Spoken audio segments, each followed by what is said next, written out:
Damai sejahtera Allah yang melampaui segala akal, itulah yang memelihara hati dan pikiran saudara di dalam Kristus Yesus Tuhan kita. Amin. Shalom. Firman Tuhan bagi kita pada hari ini tertulis dalam Amos 7 ayat 10 sampai 17 dengan topik tetaplah menyuarakan kebenaran. Amos diusir.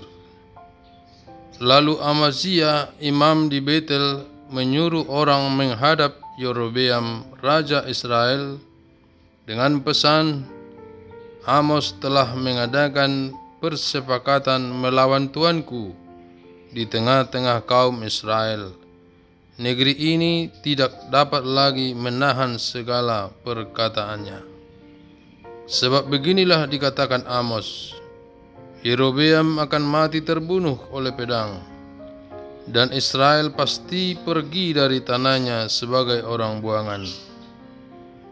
Lalu berkatalah Amazia kepada Amos, "Lihat, pergilah, enyahlah ke tanah Yehuda, carilah makananmu di sana dan bernubuatlah di sana. Tetapi jangan lagi bernubuat di Betel, sebab inilah tempat kudus raja, inilah bait suci kerajaan."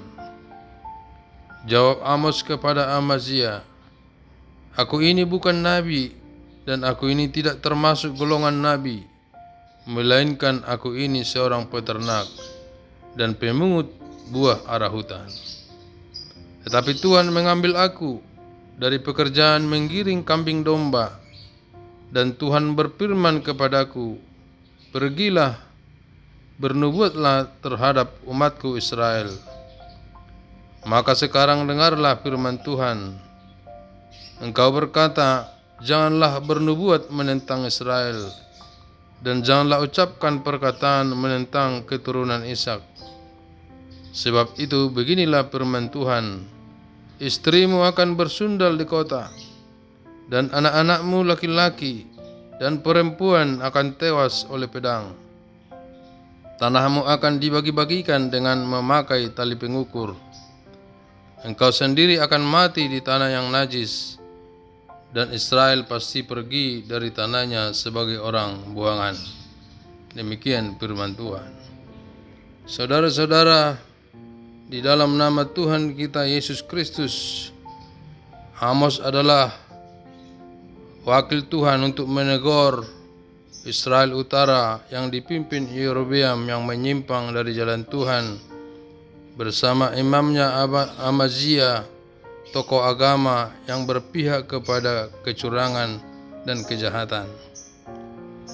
Tidak ada acara agama lagi bagi Israel Utara yang dipimpin Yerobeam dari Yerobeam 1 dan 2. Ketimpangan di mana-mana, yang miskin ditindas dan semakin tertindas, rusak moral, rusak rohani, bejat moral dan bejat sosial, curang, neraca palsu, orang miskin dijual, kebenaran dijual, penuh suap, pemerintah penuh kekerasan, ibadah kepura-puraan dan kemunafikan, penuh pesta pora dan kemabukan, jurang pemisah orang kaya dan orang miskin semakin dalam.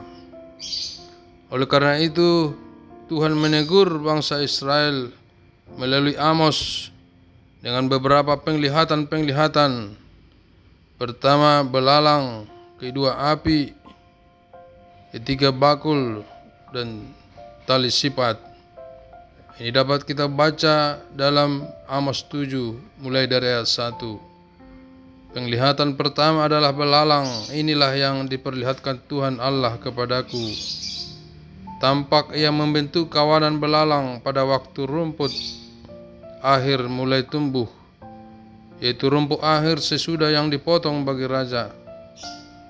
Ketika belalang mulai menghabisi tumbuh-tumbuhan di tanah, berkatalah aku, Tuhan Allah, berikanlah kiranya pengampunan. Bagaimanakah Yakub dapat bertahan bukankah ia kecil? Maka menyesallah Tuhan karena hal itu tidak akan terjadi, firman Tuhan. Ini adalah penglihatan pertama Amos, penglihatan belalang yang menghabiskan semua rumput, artinya bahwa tidak ada kehidupan lagi. Itu adalah akibat ulah kejahatan Israel Utara, raja-raja bersama rakyatnya, juga Imam Amazia. Penglihatan kedua adalah api. Inilah yang diperlihatkan Tuhan Allah kepadaku. Tampak Tuhan Allah memanggil api untuk melakukan hukuman. Api itu memakan habis samudera raya dan akan memakan habis tanah ladang. Lalu aku berkata, Tuhan Allah, hentikanlah kiranya.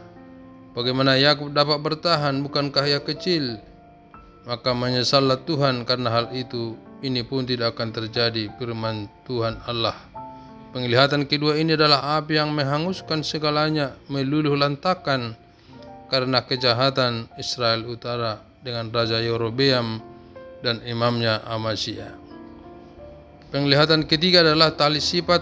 Inilah yang diperlihatkannya kepadaku. Tampak Tuhan berdiri dekat sebuah tembok yang agak tegak lurus, dan di tangannya ada tali sifat. Lalu berfirmanlah Tuhan kepadaku, apakah yang kau lihat, Amos? Jawabku, tali sifat. Berfirmanlah Tuhan, sesungguhnya aku akan menaruh tali sifat ke tengah-tengah umatku Israel. Aku tidak akan memaafkannya lagi. Bukit-bukit pengorbanan daripada Ishak akan dilicitandaskan, dan tempat-tempat kudus Israel akan diruntuhkan, dan aku akan bangkit melawan keluarga Yerobeam dengan pedang. Penglihatan ketiga ini adalah bagaimana tali sifat yang sering dipakai para tukang untuk mengukur tegak lurusnya suatu bangunan. Ternyata bangunan Israel Utara telah miring. Artinya karakter perilaku ditindakan semua kejahatan-kejahatannya tidak sesuai lagi dengan firman Tuhan, maka Tuhan akan menghukum mereka. Penglihatan keempat adalah bakul dengan buah-buahan. Inilah yang diperlihatkan Tuhan Allah kepadaku. Tampak sebuah bakul berisi buah-buahan musim kemarau.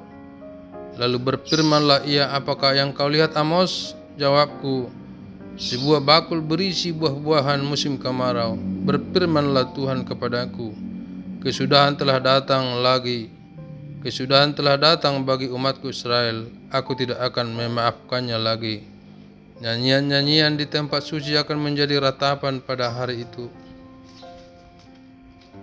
Demikianlah firman Tuhan Allah, ada banyak bangkai kemana-mana, orang melemparkannya dengan diam-diam.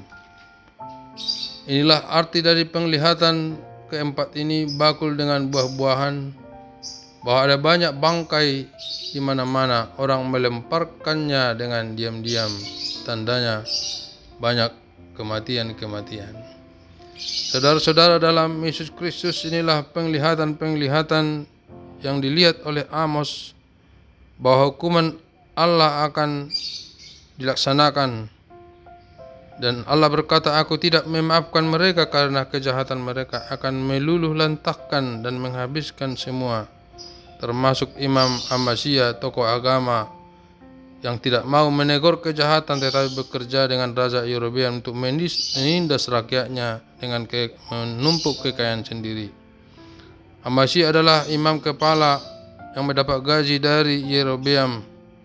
Malah dia tersinggung kepada Amos yang menegurnya. Amos diadukan dengan berita hoax, dengan berkata bahwa Amos akan menggulingkan raja. Berita hoax ini menghancurkan satu bangsa besar, 10 marga sampai sekarang juga hancur. Inilah bahayanya berita bohong, berita hoax, karena Amazia menyampaikan berita bohong. Walaupun Amazia mengusir Amos, tetapi Amos juga mengusir Amazia dari dunia ini.